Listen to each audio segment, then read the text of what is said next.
Hello everyone, welcome to the class. जैसा कि आप सभी को पता है कि हमने नीट प्रीवियस ईयर क्वेश्चंस की एक सीरीज स्टार्ट किया हुआ है, जिसमें हम 2025 से 2015 तक के सभी क्वेश्चन डिस्कस कर रहे हैं। हमने अपना पहला chapter some basic concept of chemistry complete कर लिया था। आज हम अपने second chapter that is atomic structure पर आ चुके हैं।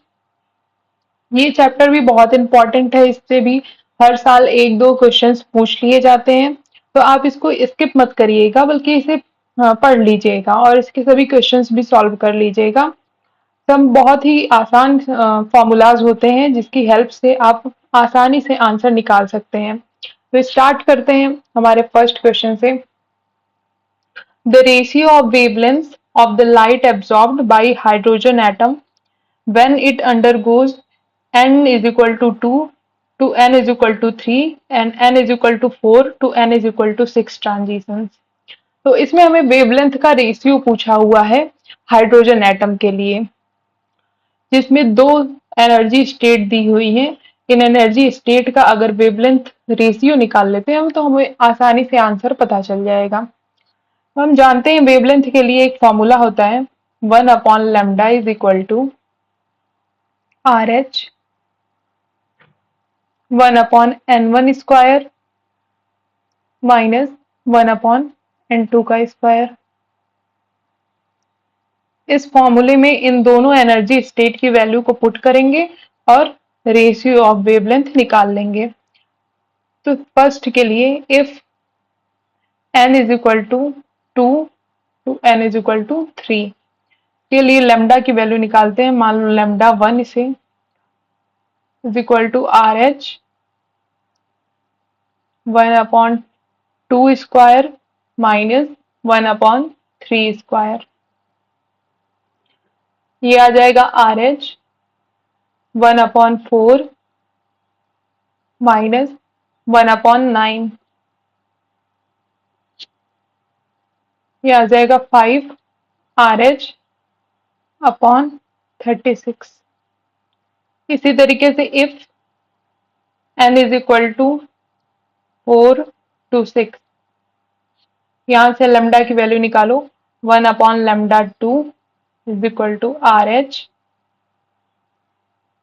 1/4 का स्क्वायर माइनस 1/6 का स्क्वायर। ये आ जाएगा RH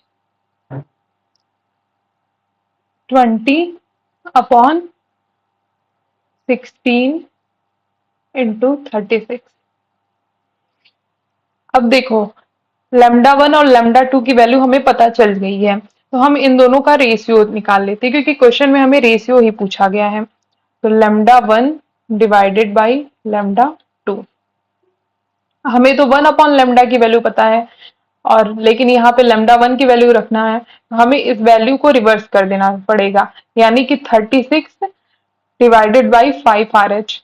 सिमिलरली इसे भी हमें रिवर्स करना पड़ेगा, तो ये हो जाएगा 16 into 36 divide by RH into 20। तो ये दोनों वैल्यू इसमें रखेंगे तो आ जाएगा हमारा 36 डिवाइडेड बाई 5 RH, और नीचे की तरफ लैम्डा 2 आ जाएगा 16 इंटू 36 डिवाइडेड बाई 20 RH।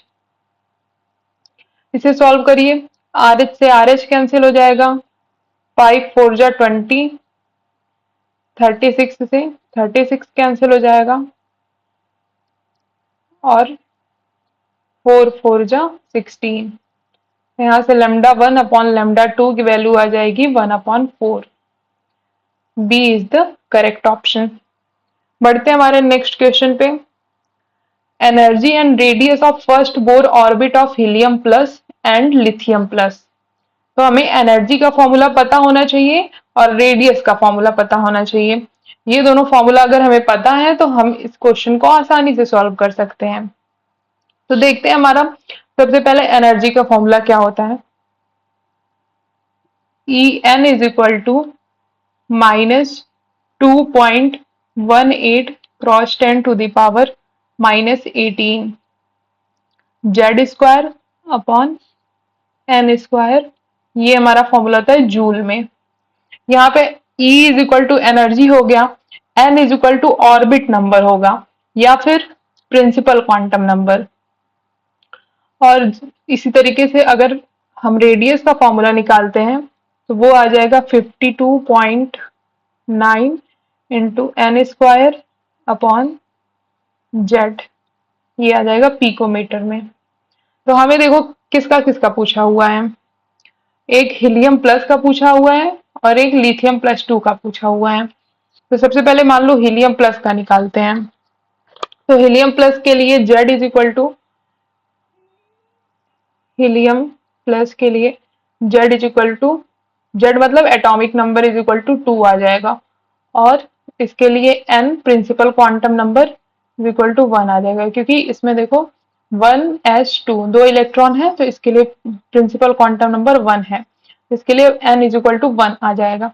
यहाँ से अगर एनर्जी निकालते हैं तो E N is equal to -2.18 cross 10 to the power -18, Z की वैल्यू 2 है तो 2 का स्क्वायर आ जाएगा, और एन स्क्वायर मतलब 1 का स्क्वायर तो 1 ही होता है तो इसको नहीं लिखते हैं, ये आ जाएगा -8.72 cross 10 to the power -18 joule. इसी तरीके से अगर हम रेडियस निकालते हैं तो R helium plus is equal to 52.9, N की वैल्यू कितनी है 1, तो 1 का square divided by atomic number 2, ये आ जाएगा 26.45 पिकोमीटर। अब देखो इसमें ऑप्शन कहीं पे है, पहला है माइनस, हीलियम के लिए निकाले थे तो -8.7 टू 26.4, तो ये हमारा ऑप्शन हो सकता है। दूसरे में भी है 26.4, तो ये भी ऑप्शन हो सकता है, लेकिन इसमें देखो -18 है और यहाँ पे -16 है, तो ये तो नहीं हो सकता हमारा। इसी तरीके से इसमें भी -16 है यहाँ पे, तो ये भी नहीं हो सकता, ये इसकी भी वैल्यू चेंज है, और इसमें भी देखो -19 है तो ये भी नहीं हो सकता। तो इसी तरीके से हमें ऑप्शन एलिमिनेट कर लिखे पता कर लिए कि हमारा सी इज द करेक्ट ऑप्शन। हमें पूरा क्वेश्चन भी सॉल्व करने की जरूरत नहीं पड़ी, लेकिन अगर आप सॉल्व करना चाहते हैं तो आप लिथियम प्लस 2 के लिए भी सॉल्व कर सकते हैं। इसके लिए आ जाएगा -19.62 और रेडियस आ जाएगा 17.6 पिकोमीटर। तो आई होप आपको समझ में आया होगा। इसी फॉर्मूले पे आप रख के हीलियम का निकाल लिए हम लोग, लिथियम का भी आप लोग निकाल सकते हैं, लिथियम प्लस 2 का। बढ़ते हैं हमारे नेक्स्ट क्वेश्चन पे। The quantum numbers of 4 electrons are given below. ये देखो दिया हुआ है 4 quantum number, that is principal quantum number, azimuthal quantum number, magnetic quantum number and spin quantum number. हमसे पूछा हुआ है correct decreasing order of energy, energy का डिक्रीजिंग ऑर्डर पूछा है। तो देखो सबसे पहले हमने एनर्जी का ऑर्डर पता करने के लिए n प्लस एल की वैल्यू पता होनी चाहिए। जिसकी n प्लस एल की वैल्यू सबसे ज्यादा होगी उसकी एनर्जी भी सबसे ज्यादा होगी, और हाँ उसकी एनर्जी सबसे ज्यादा होगी। तो देखो सबका अगर n प्लस एल निकालते हैं तो फर्स्ट ऑप्शन में n plus L is equal to 6 आ जाएगा, के लिए 6 आ जाएगा। सेकंड ऑप्शन में 5 आ जाएगा, थर्ड ऑप्शन में भी 5 आ जाएगा, और फोर्थ ऑप्शन में 4 आ जाएगा। तो इससे हमें पता चलता है कि फर्स्ट की एनर्जी सबसे ज्यादा होगी। तो ऑप्शन में देखो किसमें फर्स्ट की एनर्जी सबसे ज्यादा दी है, ऑप्शन नंबर ए में फोर्थ की दी है तो रॉन्ग आंसर। ये भी ऑप्शन हो सकता है, थर्ड नहीं हो सकता है, इसमें फर्स्ट की दी हुई है तो ये भी ऑप्शन हो सकता है। तो अब देखो हमारा बी और डी में से कौन सा हो सकता है, तो 6 के बाद आता है हमारा 5। अब देखो इसमें एन और एल की वैल्यू दोनों के लिए सेम हो चुकी है, तो अब हम कैसे पता करेंगे। अगर एन और एल की वैल्यू ये सेम हो जाती है तो हम नेक्स्ट चीज जो देखते हैं वो है principal quantum number. Principal quantum number ये जिसके लिए हाई होगा उसके लिए एनर्जी भी हमारी हाई होगी। इसमें प्रिंसिपल क्वांटम नंबर देखो इसके लिए 4 है और सेकंड ऑप्शन के लिए 3 है। इसका मतलब कि हमारा थर्ड वाले ऑप्शन की एनर्जी ज्यादा होगी सेकंड वाले से। तो इसमें देखो सेकंड की ज्यादा, थर्ड की ज्यादा है सेकंड से, तो इसका मतलब यही हमारा करेक्ट ऑप्शन होगा। इसमें फर्स्ट की ज्यादा दे दिया है, डी ऑप्शन में सेकंड की ज्यादा दे दिया थर्ड से, तो ये हमारा गलत ऑप्शन हो जाएगा, क्योंकि इसमें थर्ड ऑप्शन में फोर्थ दिया हुआ है प्रिंसिपल काउंटर नंबर की वैल्यू, तो ये हमारा करेक्ट ऑप्शन हो जाएगा। तो B is the correct option. और फिर हम इसी की तरीके से आगे भी देख लेते हैं। फिर बी थर्ड ऑप्शन के बाद सेकंड ऑप्शन आ जाएगा, क्योंकि इसके लिए 5 है एन प्लस एल की वैल्यू, और उसके बाद फोर्थ ऑप्शन हो जाएगा क्योंकि इसके लिए सबसे कम है एन प्लस एल की वैल्यू। तो B is the correct option. I hope आपको समझ में आया होगा। Next question, given below are the two statements. Statement first दी हुई है और स्टेटमेंट सेकंड दी हुई है। इन दोनों स्टेटमेंट को पढ़िए और इसमें से बताइए कौन सा ऑप्शन सही होगा। ऑप्शन ए बी सी, कि ये दोनों स्टेटमेंट सही है या इसमें से कोई एक गलत है। तो सबसे पहले हमारा फर्स्ट स्टेटमेंट है, the Balmer spectrum line of hydrogen atom with lowest energy is located at 5/36 Rs centimeter inverse। और सेकंड ऑप्शन है, when the temperature of the black body increases, the maxima of the curve intensity versus wavelength shifted to shorter wavelength। तो चलो देखते हैं। सबसे पहले हमारा first statement क्या कहता है कि बामर स्पेक्ट्रम लाइन, बामर स्पेक्ट्रम लाइन है मतलब एन की वैल्यू 2 आ गई हाइड्रोजन एटम के लिए। लोवेस्ट एनर्जी पूछ रहा है कि 5/36 आर एच होगी क्या।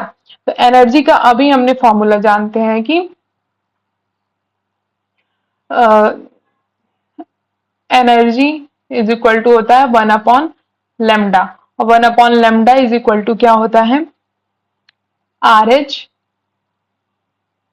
1/n1 square minus 1/n2 square, ये होता है। तो यहाँ पे देखो बामर के लिए n1 = 2, n2 = 3। इसी चीज को इस फॉर्मूले में पुट करते हैं तो आर एच 1/2 का स्क्वायर माइनस 1/3 का स्क्वायर। इसको सॉल्व करिए, आ जाएगा आर एच 1/4 माइनस 1/9। इसे सॉल्व करने पे आ जाएगा हमारा 5 आर एच डिवाइडेड बाई 36। इससे पता चलता है कि हमारा statement first is the correct statement. तो इसमें देखो statement 1 is true but statement second is false, मतलब ये ए तो हो सकता है, स्टेटमेंट 1 इज फॉल्स, बी नहीं हो सकता। बोथ स्टेटमेंट आर ट्रू, ये भी हो सकता है। बोथ स्टेटमेंट आर फॉल्स, ये नहीं हो सकता। तो दो ऑप्शन हमारा एलिमिनेट हो गया। अब देखो स्टेटमेंट टू पढ़ो क्या है। When the temperature of the black body increases, the maxima of the curve intensity and wavelength shift to shorter wavelength। तो इसमें सबसे पहले हम इंटेंसिटी और वेवलेंथ का ग्राफ देख लेते हैं कि कैसा आता है। यहाँ पे देखो ये हमारा वाई एक्सिस है, इस पे इंटेंसिटी लेते हैं और एक्स एक्सिस पे वेवलेंथ लेते हैं। यहाँ पे दो टेम्परेचर हैं, एक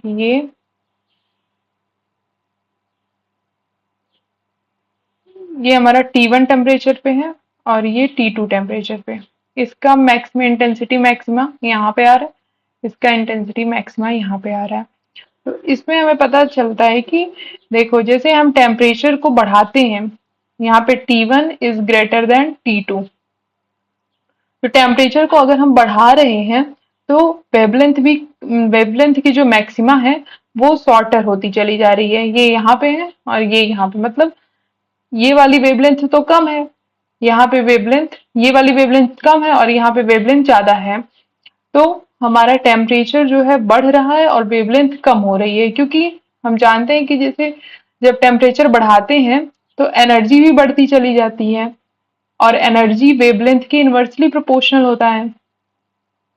तो इससे पता चलता है कि T1 is greater than T2। यही बोला गया है कि the maxima of the curve shift to shorter wavelength, temperature बढ़ा तो maxima of wavelength shifted to shorter wavelength. Okay, समझ में आया? तो ये हमारा स्टेटमेंट सेकंड भी करेक्ट स्टेटमेंट हो जाएगा। तो both the statement first and second are true. Option C is the correct option. Next question पे चलते हैं। The energy of an electron in the ground state n is equal to 1 for helium plus ion is x joule minus x joule. Then that for an electron in n is equal to 2 state of beryllium plus 3 ion in joule. यहाँ पे energy पूछा हुआ है। Helium plus के लिए energy दिया हुआ है -x जूल और हमें बेरिलियम प्लस 3 के लिए एनर्जी पूछ रहा है। एन की वैल्यू मतलब एनर्जी स्टेट की वैल्यू दे दिया है। तो चलिए निकालते हैं। हम जानते हैं कि एनर्जी का फॉर्मूला होता है En is equal to -z² into 13.6 upon n²। ये इलेक्ट्रॉन वोल्ट में आ जाएगा। यहाँ पे Z क्या है?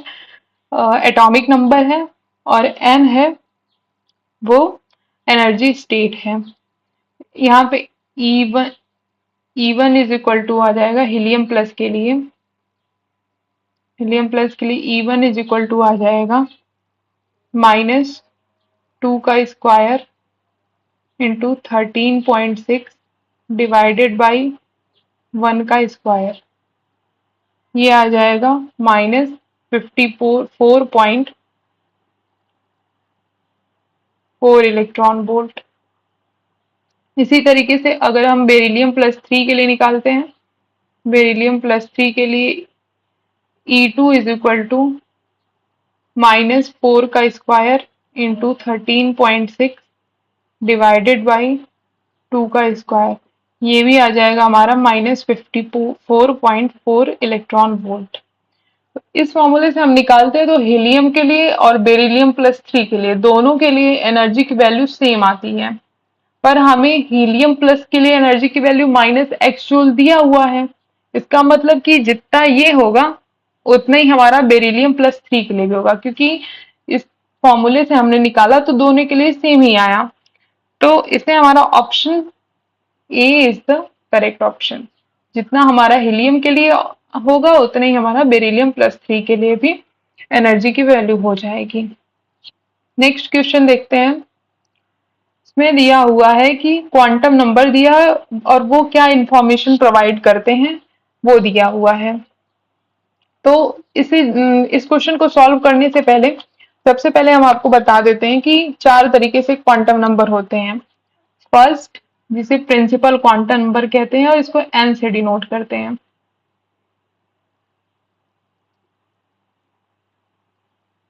ये हमारा शो करता है एनर्जी को, एनर्जी और साइज ऑफ ऑर्बिटल। अभी हमने पिछला क्वेश्चन सॉल्व किया, उसमें देखा कि जिसमें n प्लस एल की वैल्यू सबसे ज्यादा होगी उसकी एनर्जी भी ज्यादा होगी और उसकी साइज भी ज्यादा होती है। तो ये हमारा इंफॉर्मेशन, इससे क्या पता चलता है कि एनर्जी की वैल्यू पता चलती है और साइज की भी बातें हमें पता चलती हैं। दूसरा है एल, जिसे हम बोलते हैं azimuthal quantum number.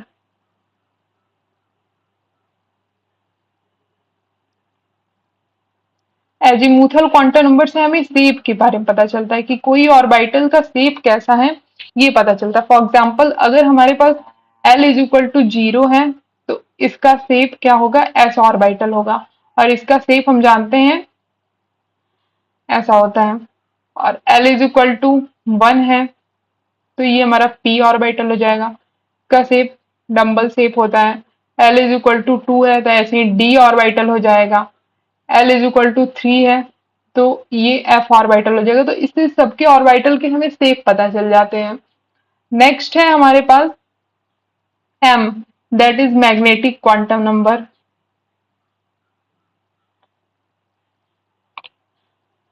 Magnetic quantum number से हम ऑर्बिटल की ओरिएंटेशन पता करते हैं कि हमारा स्पेस में ऑर्बिटल किस ओरिएंटेशन में है, किस एक्सिस में है, एक्स एक्सिस में, वाई एक्सिस में, एक्स वाई एक्सिस में या एक्स जेड एक्सिस में, किस भी एक्सिस में प्रेजेंट है, वो हम कैसे पता चलते हैं, मैग्नेटिक क्वांटम नंबर से पता कर लेते हैं। और इसकी वैल्यू होती है -L टू +L तक डिफर करती है इसकी वैल्यू। नेक्स्ट है हमारे पास S, that is spin quantum number. Spin quantum number से हमें पता चलता है कि कोई भी इलेक्ट्रॉन जो ऑर्बिटल में प्रेजेंट है उसकी स्पिन क्या होगी। फॉर एग्जांपल जैसे ये +½ या -½ हो सकता है। तो हम देखते हैं ना कि अगर मान लो कोई ऑर्बिटल है तो इस ऑर्बिटल में इलेक्ट्रॉन या तो ऐसे प्रेजेंट होता है ऊपर की साइड या फिर नीचे की साइड प्रेजेंट होता है। तो इसकी स्पिन पता चलती है कि ये +½ है। अगर ऊपर की साइड है तो मान लो इसको +½ और नीचे की साइड है तो इसको -½ तो यहाँ पे s की वैल्यू 0 हो जाएगी, s इज इक्वल टू 0। तो ये हमारे चारों क्वांटम नंबर होते हैं जिससे हमें एक इंफॉर्मेशन पता चलती है। ये इस क्वेश्चन में पूछा गया है। तो देखते हैं कि सबसे पहले देखो हम n की वैल्यू देखते हैं कि इससे हमें क्या पता चलता है, क्योंकि हमने सबसे पहले प्रिंसिपल क्वांटम नंबर ही पढ़ा है। तो n के लिए हम देखो शेप पता करते हैं, नहीं शेप तो हम एजीमुथल क्वांटम नंबर से पता करते हैं। साइज ऑफ द ऑर्बिटल, हाँ ये तो पता करते हैं। तो n is equal to second option के साथ मिलेगा। तो देख लेते हैं ऑप्शन हम एलिमिनेट सबसे पहले करते हैं कि तो डी के लिए सेकंड होगा। डी के लिए सेकंड यहाँ पे है और किसी में डी के लिए सेकंड दिया ही नहीं, तो हमें देखो आसानी से हम एक ऑप्शन से ही पता कर लिए कि कौन सा हमारा करेक्ट ऑप्शन होगा। लेकिन और भी देख लेते हैं कि कौन सा हो सकता है। तो है दूसरा एजीमुथल क्वांटम नंबर, इससे शेप पता चलता है। देखो एल, एल से shape of the orbital. Next है एमएस, एमएस से क्या होगा, ओरिएंटेशन ऑफ ऑर्बिटल, नहीं ये तो एमएल से होता है। Orientation of spin of electron, हाँ ये हो सकता है D option, spin of the electron. और एमएल क्या होगा, ये ओरिएंटेशन ऑफ ऑर्बिटल। तो इससे हमारा option B is the correct option. Next question देखो, incorrect set of quantum numbers from the following is. तो ये हमारे पास कुछ क्वांटम नंबर का सेट दिया हुआ है, इसमें से पूछा है कि इनकरेक्ट कौन सा होगा, है ना। तो हम देखते हैं कि एन, एल और एम की वैल्यूज से पता कर लेंगे कि कौन सा इनकरेक्ट होगा। इसको सॉल्व करने से पहले सबसे पहले हम देखो कि यहाँ पे चार क्वांटम नंबर निकालते हैं। पहला है quantum number principal quantum number. तो इसे पता करने के लिए कि इसमें से सही है कि गलत, हम ये देखते हैं कि n की वैल्यू क्या हो सकती है। तो ये एक इंटीजर होना चाहिए, मस्ट बी एन इंटीजर।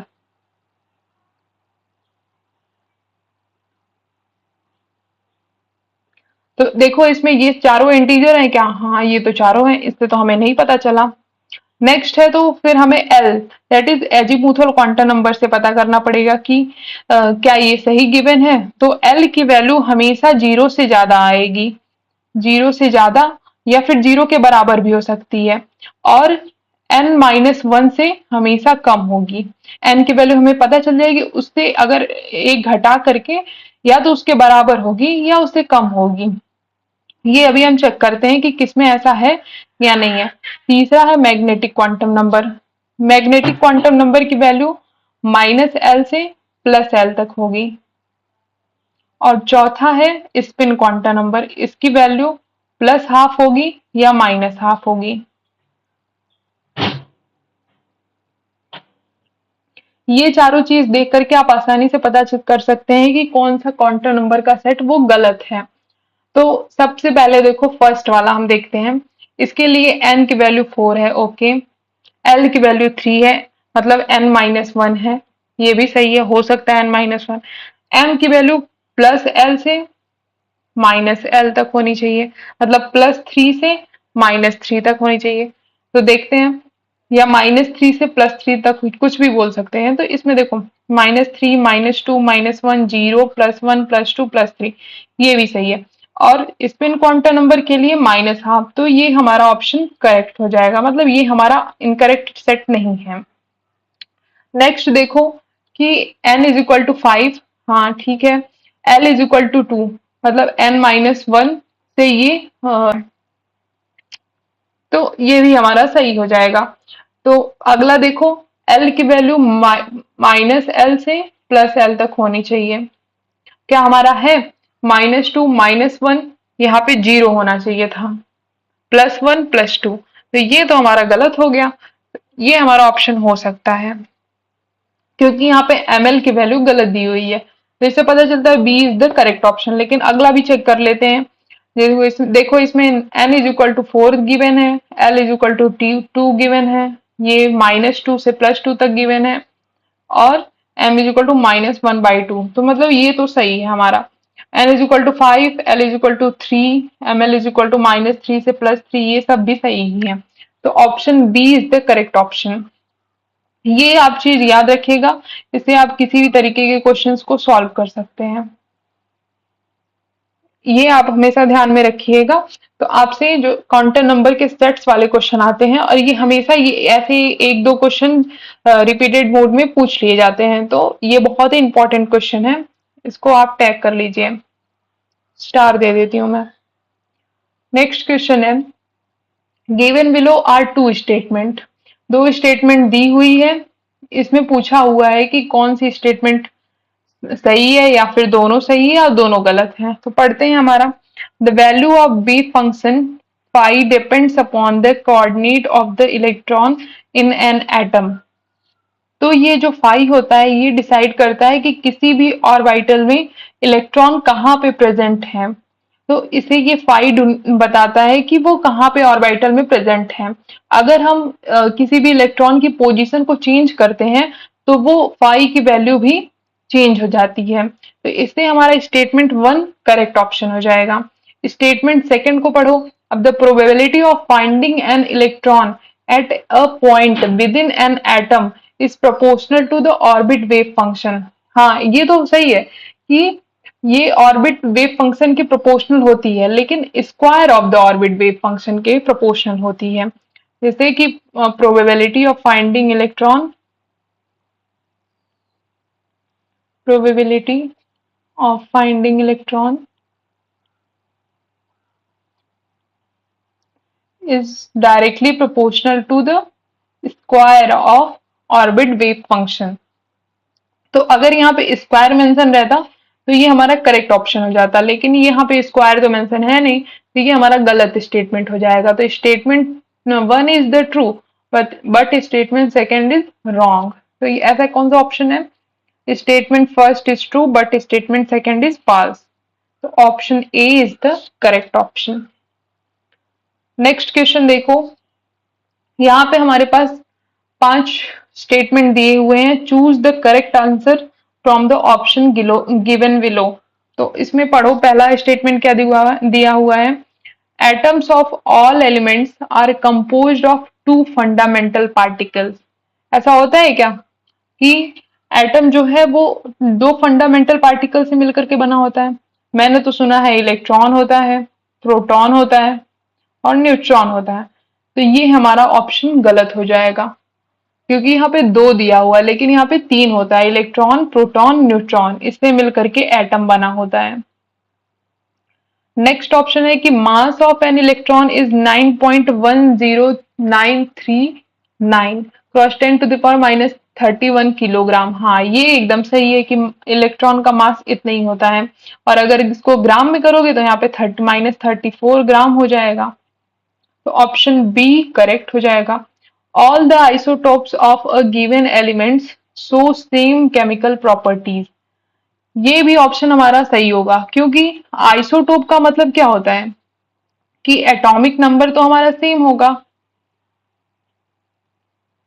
लेकिन मास नंबर वो डिफरेंट होगा। जैसे कि हाइड्रोजन का आइसोटोप क्या है, ड्यूटेरियम। इन दोनों का एटॉमिक नंबर तो 1 होता है, लेकिन इसका मास नंबर 1 होता है, इसका मास नंबर 2 होता है। तो क्या हाइड्रोजन और ड्यूटेरियम की केमिकल प्रॉपर्टी सेम होती है? हाँ, बिल्कुल सेम होती है। तो इससे पता चलता है कि option C is the correct statement. अगला ऑप्शन है, protons and electrons are collectively known as nucleons. नहीं, ये तो एकदम गलत बात है। न्यूक्लियॉन्स क्या होता है?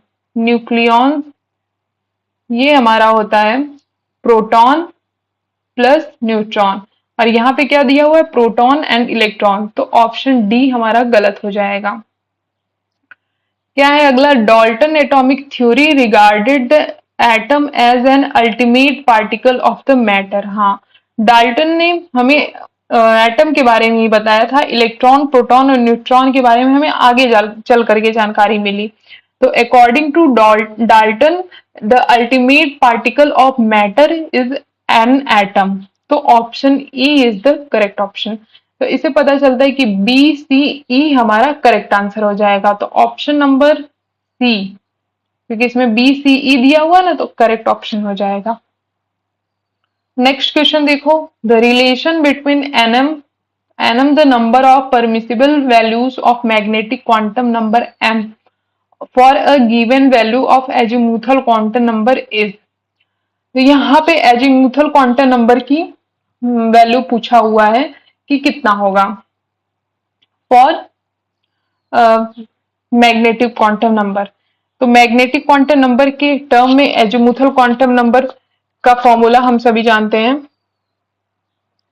जो कि होता है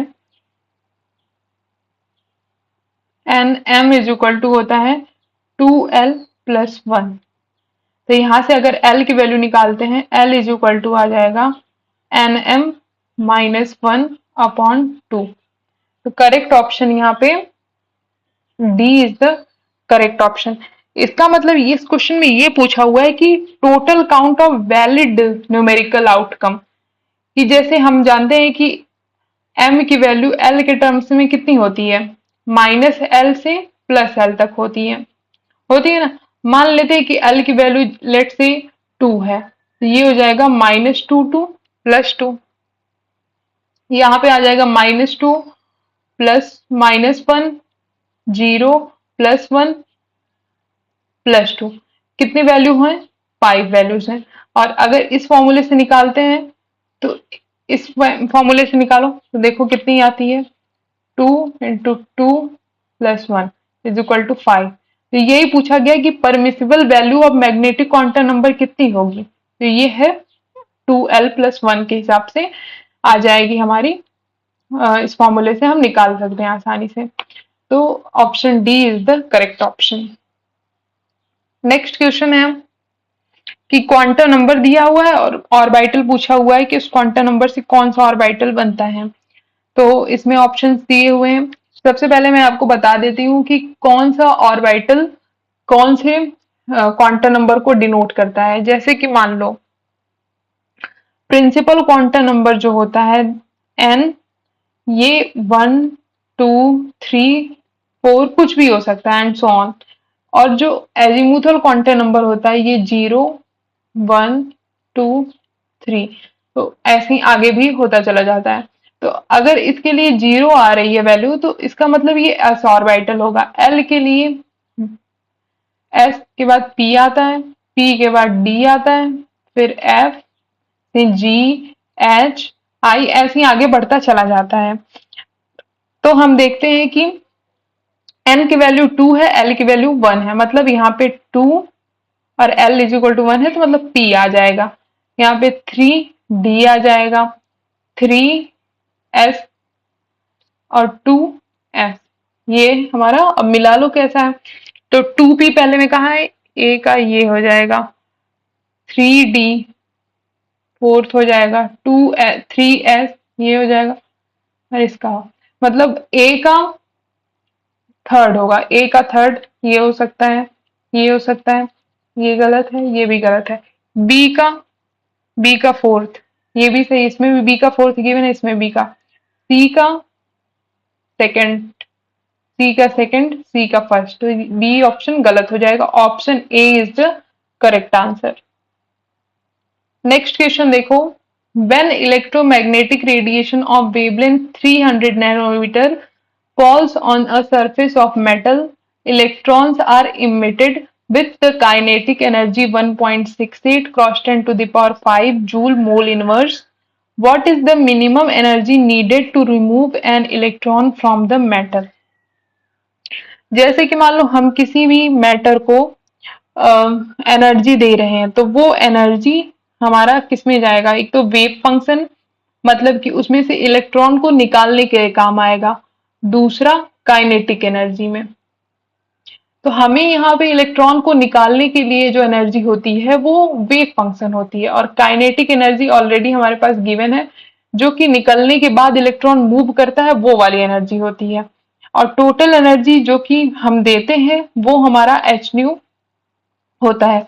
तो अगर मान लो हमें इलेक्ट्रॉन को निकालने के लिए जो एनर्जी गिवन देनी पड़ेगी वो W हो जाएगा, मतलब वेव फंक्शन उसी को बोलते हैं, या थर्सोल्ड एनर्जी उसी को बोलते हैं। तो W is equal to total energy, मान लो इसको E से डिनोट कर देते हैं, माइनस काइनेटिक एनर्जी। ये हमारा, तो हमें अगर एनर्जी, टोटल एनर्जी निकाल लेते हैं तो इससे हमें पता चल जाएगा कि इलेक्ट्रॉन को निकालने के लिए कितनी एनर्जी जरूरत पड़ती है। तो टोटल एनर्जी निकालने के लिए energy of a photon is equal to energy of photon is equal to hc by lambda होता है। फॉर 1 मोल हम जानते हैं कि 1 मोल अगर कुछ भी निकालते हैं तो हम उसमें एवोगाड्रो नंबर से मल्टीप्लाई कर देते हैं। तो for 1 mole photon energy is equal to हो जाएगा hc by lambda into Na। Mole concept में आपने ये पढ़ा होगा, अगर नहीं पढ़ा है तो प्रीवियस मैंने some basic concept of chemistry के ढेर सारे क्वेश्चन सॉल्व करवाए हैं, तो उसमें इस तरीके के क्वेश्चंस भी आए हुए हैं, तो उसे आप जाकर के देख सकते हैं। आते हैं इस क्वेश्चन पे, H C by lambda into N A आ जाएगा। इसमें सबकी वैल्यू दी हुई है, यहाँ पे एच की वैल्यू दी हुई है, सी की वैल्यू दी गिवन है, ये देखो सी की वैल्यू गिवन है, एन ए की भी वैल्यू गिवन है। इन सब की वैल्यू अगर आप रख करके, और लेमडा की भी वैल्यू 300 नैनोमीटर गिवन है, इसको आपने मीटर में कन्वर्ट कर लेना है। ये आ जाएगा 300 cross 10 to the power -9 metre. इसको आप कन्वर्ट करके इस सबको वैल्यू को यहाँ पे पुट कर देते हैं। मान लो मैं यहाँ पे रखती हूँ 6.626 cross 10 to the power -34 into C की value 3 cross 10 to the power 8 divided by lambda 300 into 10 to the power -9 into N A की value 6.022 cross 10 to the power 23। इसे अगर आप सॉल्व कर लेंगे तो ये आ जाएगा 3.99 cross 10 to the power 5 joule mole inverse. ये हमारी एनर्जी आ गई। अब इस एनर्जी को, ये टोटल एनर्जी जो हमने गिवन है, अब इसको अगर हमें थर्सोल्ड एनर्जी या वर्क फंक्शन निकालना है, ये total energy 3.99 cross 10 to the power 5 minus kinetic energy भी हमें गिवन है 1.68 क्रॉस 10 टू द पावर 5, ये है ना, इसे माइनस कर देंगे 1.68 क्रॉस 10 टू द पावर 5। ये ऑप्शन हमारा आ गया 2.31 cross 10 to the power 5 joule mole inverse. कौन सा ऑप्शन है? 2.31 cross 10 to the power 5। Option A is the correct option.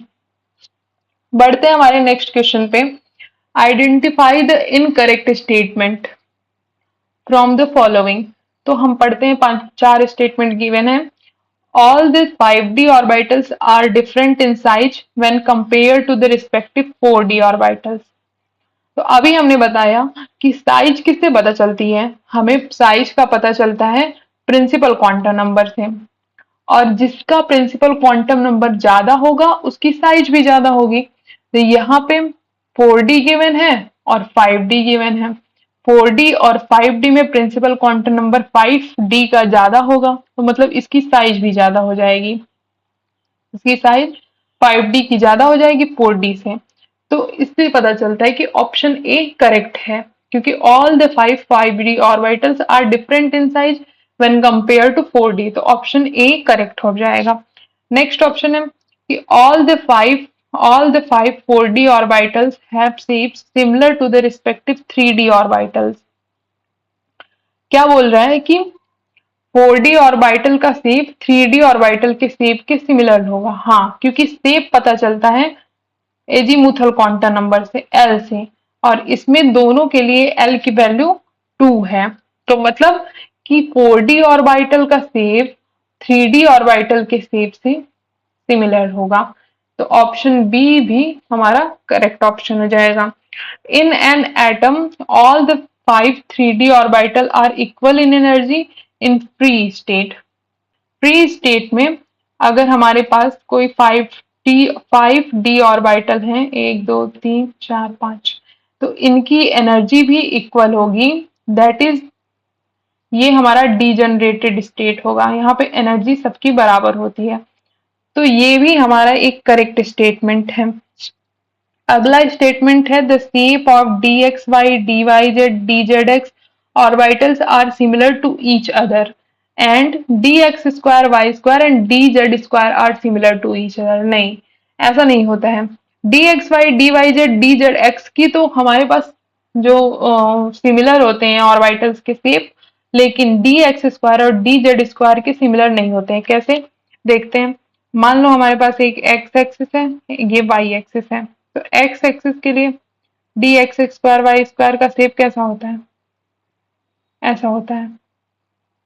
Axis से होकर के इसके लोब्स होते हैं। तो ये हो गया एक्स एक्सिस, ये हो गई वाई एक्सिस। तो ये हमारा हो गया D X square Y square. और वही डी जेड स्क्वायर का देखो, तो ये हमारा होता है, इसके जो लोब्स होते हैं वो जेड एक्सिस में होते हैं। ये जेड एक्सिस है ना, इसमें इसके लोब्स होंगे और कुछ लोब्स एक्स वाई एक्सिस में होंगे। तो ये हमारा डी जेड स्क्वायर हो गया। तो इससे पता चलता है कि दोनों के शेप जो है वो डिफरेंट है। तो ऑप्शन डी जो होगा ये एक हमारा रॉन्ग स्टेटमेंट, लेकिन हमसे पूछा है इनकरेक्ट स्टेटमेंट कौन सा होगा। तो ये तीनों तो हमारे करेक्ट स्टेटमेंट है। Option D is the correct option हो जाएगा। बढ़ते हैं हमारे नेक्स्ट क्वेश्चन पे। नेक्स्ट क्वेश्चन है if the radius of second Bohr orbit of helium plus ion is 105.8 picometre, what is the radius of third Bohr orbit of lithium plus 2 ion. इस question में radius की value को compare करना है, तो हमें पहले रेडियस का फॉर्मूला पता होना चाहिए जिससे कि हम इन दोनों को कंपेयर कर पाए। तो हम जानते हैं कि radius R N is directly proportional to N square upon Z होता है। तो अगर इन दोनों के लिए आर एन की वैल्यू को हम कंपेयर करते हैं, तो मान लो फर्स्ट के लिए R3 है और सेकंड के लिए R2 है। R3 किसके लिए है, लिथियम प्लस 2 के लिए, और R2 है हीलियम प्लस के लिए। क्योंकि यहाँ पे दिया है ना second Bohr orbit of helium plus, मतलब कि R2 हो गया, और third Bohr orbit of Li+2 मतलब कि R3 हो गया। तो इन दोनों को अगर निकालते हैं तो ये आ जाएगा N3 का square upon Z of lithium plus 2 into Z of helium plus divided by N2 square. यहां से इस वैल्यू को रखते हैं, 3 का स्क्वायर, हीलियम के लिए लिथियम के लिए जेड की वैल्यू 3 होती है, और जेड के लिए हीलियम के लिए जेड की वैल्यू 2 होती है, डिवाइडेड बाई N2 का स्क्वायर। इसे हम सॉल्व करेंगे तो आएगा 3/2।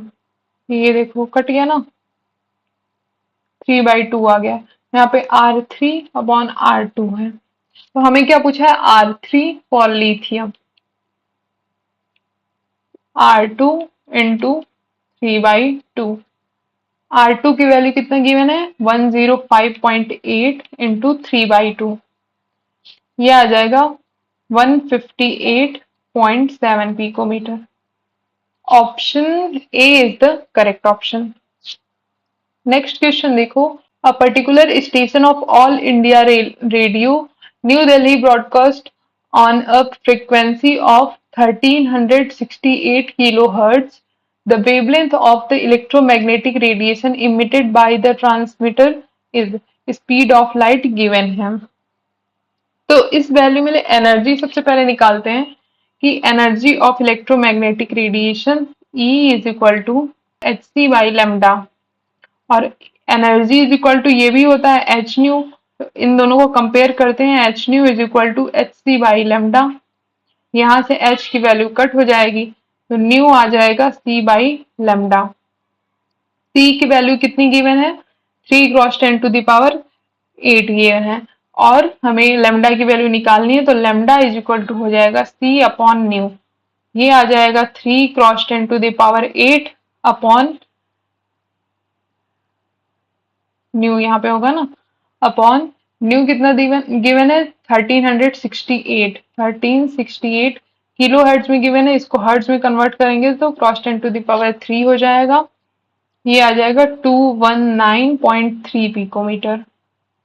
Option number B is the correct option. बहुत ही सिंपल क्वेश्चन था, बस एक फॉर्मूला हमें पता होना चाहिए था एनर्जी का, इससे हम आसानी से इस क्वेश्चन को सॉल्व कर सकते थे। देखिए क्वेश्चन देख करके घबराना नहीं है कि बहुत बड़ा क्वेश्चन है या बहुत कुछ वैल्यू दिया हुआ है, उसको आप जस्ट पढ़िए और उसमें जो जो दिया हुआ है पहले उससे देखिए कि क्या इसमें गिवन है और हमसे क्या पूछ रहा है, तो आसानी से आप किसी भी क्वेश्चन को सॉल्व कर सकते हैं। नेक्स्ट क्वेश्चन है, from the following pairs of ions which one is not an iso electronic pair.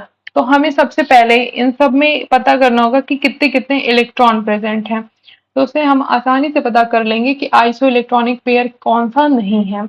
Iso electronic pair का मतलब होता है कि जिसमें same number of electron present हों, सेम नंबर ऑफ इलेक्ट्रॉन। जैसे कि मान लो O2 माइनस है और F माइनस है, तो यहाँ पे हमें पता होता है कि इसका एटॉमिक नंबर 8 होता है और -2 का मतलब 2 इलेक्ट्रॉन ऐड हो चुके हैं, तो ये आ गया 10। ऐसे ही F माइनस के लिए इसका एटॉमिक नंबर 9 होता है, 1 माइनस है मतलब 1 ऐड कर देंगे, ये आ जाएगा 10। तो बी जो है ये एक आइसो इलेक्ट्रॉनिक पेयर है, तो ये तो हमारा ऑप्शन नहीं होगा क्योंकि हमसे पूछा गया not an iso electronic pair. Next देखो कि सोडियम प्लस गिवन है और मैग्नीशियम +2 गिवन है। तो सोडियम का हम जानते हैं कि एटॉमिक नंबर 11 होता है और मैग्नीशियम का 12 होता है। यहाँ पे +1 गिवन है मतलब कि -1 कर देंगे, ये आ जाएगा 10। और यहाँ पे +2 गिवन है मतलब इसमें से 2 इलेक्ट्रॉन निकल चुका है, तो यहाँ से 2 इलेक्ट्रॉन निकालेंगे, ये आ जाएगा 10। ये भी हमारा एक आइसो इलेक्ट्रॉनिक पेयर है, तो ये भी हमारा ऑप्शन नहीं होगा। नेक्स्ट है Mn+2 और Fe+3। हम जानते हैं कि Mn+2 किस में आता है, D5, और Fe+3 किस में आता है, ये भी D5 होता है, तो ये भी एक आइसो इलेक्ट्रॉनिक पेयर है। अब हमारा ऑप्शन एक ही बचता है, ए, यही तो करेक्ट होगा, लेकिन देख लेते हैं इसमें कितना है। Fe+2 ये एक D6 कॉम्प्लेक्स होता है और Mn+2 ये हमारा D5 कॉम्प्लेक्स होता है, मतलब कि इन दोनों में एक इलेक्ट्रॉन Fe+2 में ज्यादा हो जाएगा। इसमें 24 इलेक्ट्रॉन्स होते हैं और इसमें 23 इलेक्ट्रॉन्स होते हैं, तो option A is our correct option.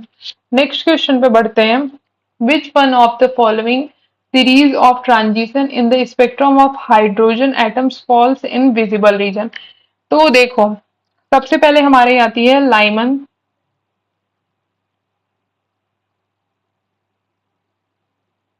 बामर, Paschen, bracket,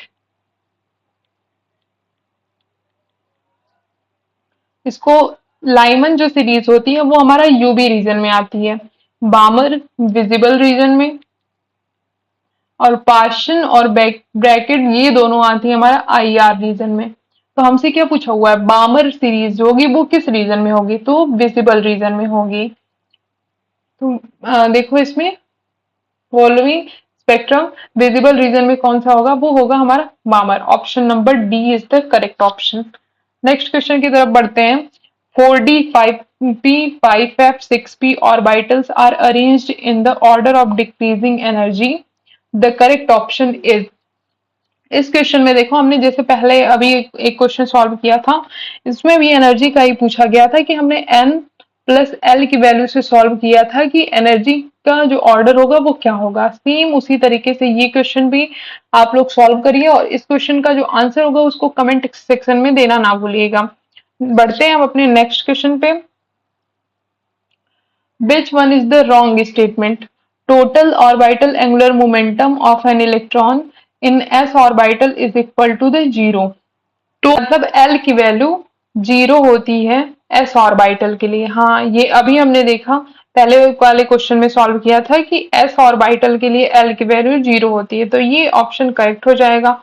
An orbital is designated by 3 quantum numbers while an electron in an atom is designated by 4 quantum numbers। तो जो ऑर्बिटल होता है वो तो हमारा 3 क्वांटम नंबर से पता चल जाता है कि हाँ ये 3 क्वांटम नंबर से कौन सा ऑर्बिटल प्रेजेंट है, लेकिन उसमें जो इलेक्ट्रॉन होगा उसकी स्पिन क्या होगी ये हमारा चारों क्वांटम नंबर से पता चलता है। फॉर एग्जाम्पल देखो कि जैसे मान लो हम 3 क्वांटम नंबर लेकर के चलते हैं, एन, एल, एम। इसमें हम एन की वैल्यू लेते हैं, लेट से 2 ले लेते हैं, एल की वैल्यू ले लेते हैं 1 और एम की वैल्यू ले लेते हैं मान लो 1 लेके चलते हैं। तो इससे देखो पता चलता है कि ये हमारा 2s ऑर्बिटल होगा। इससे हमें पता चल गया कि हाँ ये एक 2s ऑर्बिटल प्रेजेंट है। लेकिन अगर हमें पता चले कि ये पता करना हो कि इसमें इलेक्ट्रॉन कितने प्रेजेंट है, तो इन 3 क्वांटम नंबर की हेल्प से हम नहीं पता कर सकते, क्योंकि इसके लिए हमें स्पिन क्वांटम नंबर की जरूरत भी पड़ेगी। इसमें मान लो हमने प्लस हाफ ले लिया, ऐसे हमने एक 3 ऑर्बिटल बना ली, एक और 2s है ना, तो एक ऑर्बिटल हो गया, इसमें प्लस है, हाफ है, तो एक ऑर्बिटल ऐसे प्रेजेंट होगा। तो इसमें इलेक्ट्रॉन के लिए तो 4 क्वांटम नंबर की जरूरत पड़ रही है, लेकिन ऑर्बिटल के लिए 3 क्वांटम नंबर से हमारा काम चल जा रहा है। उससे हमें पता चल जा रहा है कि हाँ कौन सा ऑर्बिटल प्रेजेंट है। तो option B is also the correct statement. और अगला है कि the electronic configuration of nitrogen atom is. Nitrogen के एटम का देखो, यहाँ पे दो 1s2 में 2 इलेक्ट्रॉन, 2s2 में 2 इलेक्ट्रॉन, फिर 2p3 में 2 इलेक्ट्रॉन ये प्रेजेंट है। लेकिन देखो जो थर्ड वाला इलेक्ट्रॉन प्रेजेंट है उसकी स्पिन डाउनवर्ड्स है, लेकिन ऐसा होता नहीं है। हमें पता होता है कि सबसे पहले सब अप होते हैं, उसके बाद डाउनवर्ड्स भरना शुरू होते हैं। मान लो अगर 2p4 होता, 2p4 होता ऑक्सीजन का, तो ये ऐसे डाउनवर्ड आता। पहले हम डाउनवर्ड नहीं कर सकते हैं, इसीलिए ये ऑप्शन हमारा गलत, ये स्टेटमेंट गलत हो जाएगा। तो हमसे पूछा गया रॉन्ग स्टेटमेंट, यही हमारा रॉन्ग स्टेटमेंट हो जाएगा। ये तो हमारा दोनों सही है, तो ऑप्शन सी हमारा रॉन्ग स्टेटमेंट हो जाएगा। अगला है the value of m for D Z square is zero. ये भी हमारा एक करेक्ट स्टेटमेंट दिया हुआ है, क्योंकि जो डी जेड स्क्वायर होता है उसका जो एक्सिस का लोब्स होते हैं, ये एक्सिस के जो लोब होते हैं वो हमारा जेड एक्सिस पे आते हैं, जेड एक्सिस पे होते हैं। और जो हम हमारे ओरिएंटेशन ऑफ ऑर्बिटल देखते हैं वो जेड एक्सिस के ही रिस्पेक्ट में देखते हैं। तो इसके लिए हमारे m की वैल्यू जो होगी वो जीरो हो जाएगी, क्योंकि हमारे लिए जेड के एक्सिस पे ये लोब्स ही प्रेजेंट हैं और जो ओरिएंटेशन देखते हैं हम वो जेड एक्सिस के ही अलोंग देखते हैं। तो इसके लिए इसीलिए m की वैल्यू जीरो हो जाएगी। तो इसका option C is the correct option. Next question पे हम बढ़ते हैं। Which one is the wrong statement? The uncertainty principle is delta E into delta T is greater than or equal to h upon 4 pi। ये तो हम सब जानते हैं, हाइजेनबर्ग अनसर्टिनिटी प्रिंसिपल यही बोलता है। तो ये एक करेक्ट स्टेटमेंट हो जाएगी। Half filled and fully filled orbitals have greater stability due to the greater exchange energy, greater symmetry and more balanced arrangement। ये भी एक करेक्ट स्टेटमेंट हो जाएगी। The energy of 2s orbital is less than the energy of 2p orbital in case of hydrogen-like atoms। इसमें देखो हाइड्रोजन-like atoms बोल दिया है, इसीलिए ये स्टेटमेंट एक गलत स्टेटमेंट हो जाएगी, क्योंकि हाइड्रोजन-like atoms में नंबर ऑफ इलेक्ट्रॉन्स जो प्रेजेंट होंगे वो एक इलेक्ट्रॉन प्रेजेंट होगा। एक इलेक्ट्रॉन प्रेजेंट हो तो इसके लिए 2s और 2p सबकी एनर्जी बराबर हो जाएगी। ये दोनों एक इक्वल एनर्जी में प्रेजेंट होंगे, 2s और 2p। ठीक, तो ये हमारा स्टेटमेंट रॉन्ग स्टेटमेंट हो जाएगा। तो ये दोनों तो सही होंगे, ऑप्शन सी हमारा एक रॉन्ग स्टेटमेंट है। Next, de Broglie's wavelength is if given by lambda is equal to h upon mv, ये भी हमारा करेक्ट है। नेक्स्ट क्वेश्चन है how many electrons can fit in the orbital for which n is equal to 3 l is equal to 1। तो n is equal to 3 मतलब 3 principal quantum number, l मतलब 1 मतलब ये आ जाएगा p। तो 3p आ गया। और 3p के एक पर्टिकुलर ऑर्बिटल्स में कितने इलेक्ट्रॉन प्रेजेंट हो सकते हैं? यहाँ पे एक पर्टिकुलर ऑर्बिटल के लिए पूछा गया है। अगर total number of electron present in 3p पूछता तो हमारे पास ऑप्शन होता कि 6, क्योंकि 2 इलेक्ट्रॉन इसमें, 2 इसमें और 2 इसमें, तो मतलब ये 6 हो जाता। लेकिन इसमें पूछा गया है कि फॉर एक पर्टिकुलर के लिए एक ऑर्बिटल में कितने इलेक्ट्रॉन हो सकते हैं। तो एक ऑर्बिटल में तो ऑब्वियसली 2 से ज्यादा इलेक्ट्रॉन हो नहीं सकते। तो option A is the correct option. बढ़ते हैं हमारे नेक्स्ट क्वेश्चन पे। Which one of the following pairs of D orbital will have the electron density along the axis? D Z square, D X square, Y square. देखते हैं कैसे। जैसे मान लो हमारा एक एक्स है, ये वाई एक्सिस है, तो इसमें डी एक्स स्क्वायर की वाई स्क्वायर की ज्योमेट्री कैसी होती है? ऐसे, ये एक्स वाई एक्सिस होगी। ये हमारा हो गया D X square Y square. और डी जेड स्क्वायर के लिए अगर मान लो बनाना हो तो ये हमारा हो गया डी जेड स्क्वायर। तो इन्हीं दोनों की केवल जो डी ऑर्बिटल्स होते हैं वो उसकी electron density along the axis present होती है। बाकी in between the axis D X Y, D Y Z और डी जेड एक्स की प्रेजेंट होती है। तो डी एक्स जेड की यहाँ पे इन बिटवीन द एक्सिस, तो ये भी गलत ऑप्शन हो गया। यहाँ पे इन दोनों की ही डी एक्स जेड और डी वाई जेड इन दोनों की इन बिटवीन द एक्सिस होता है, तो ये भी गलत हो गया। सिमिलरली डी ऑप्शन भी हमारा गलत हो जाएगा। Option C is the correct option. Next question देखो। Two electrons occupying the same orbital are distinguished by. अगर एक ऑर्बिटल में दो इलेक्ट्रॉन प्रेजेंट हैं तो वो कैसे पता करेंगे इन दोनों की अलग अलग हैं? तो अगर मान लो एक की वैल्यू प्लस हाफ है और दूसरे की वैल्यू माइनस हाफ है, तो ये प्लस हाफ और माइनस हाफ क्या है? Spin quantum number. तो हमारा option B is the correct option. इसके अलावा और चारों क्वांटम नंबर से हम कभी पता नहीं कर पाएंगे कि हमारे एक ऑर्बिटल में जो दोनों इलेक्ट्रॉन है वो कैसे हैं। हमें जो इलेक्ट्रॉन की जानकारी होती है वो हमेशा स्पिन क्वांटम नंबर ही देता है। बाकी और जो तीनों क्वांटम नंबर्स हैं वो हमें ऑर्बिटल तो बता देंगे कि हाँ कौन कौन से ऑर्बिटल प्रेजेंट है, लेकिन जो इलेक्ट्रॉन्स की जानकारी है ये हमेशा स्पिन क्वांटम नंबर देता है। तो option B is the correct option. Next question पे देखते हैं। Which is the correct order of increasing energy of the listed orbital in the atom of titanium? ये भी क्वेश्चन हमने कई बार कर चुके हैं, तो आप इस क्वेश्चन को खुद से सॉल्व करिए और इसका जो आंसर होगा वो कमेंट सेक्शन में इसको कमेंट करिए। नेक्स्ट क्वेश्चन है। The angular momentum of an electron is D orbital is equal to. तो डी ऑर्बिटल के लिए एंगुलर मोमेंटम पूछा है, तो डी के लिए हम जानते हैं एल की वैल्यू कितनी होती है 2। और एंगुलर मोमेंटम के लिए फॉर्मूला होता है एंगुलर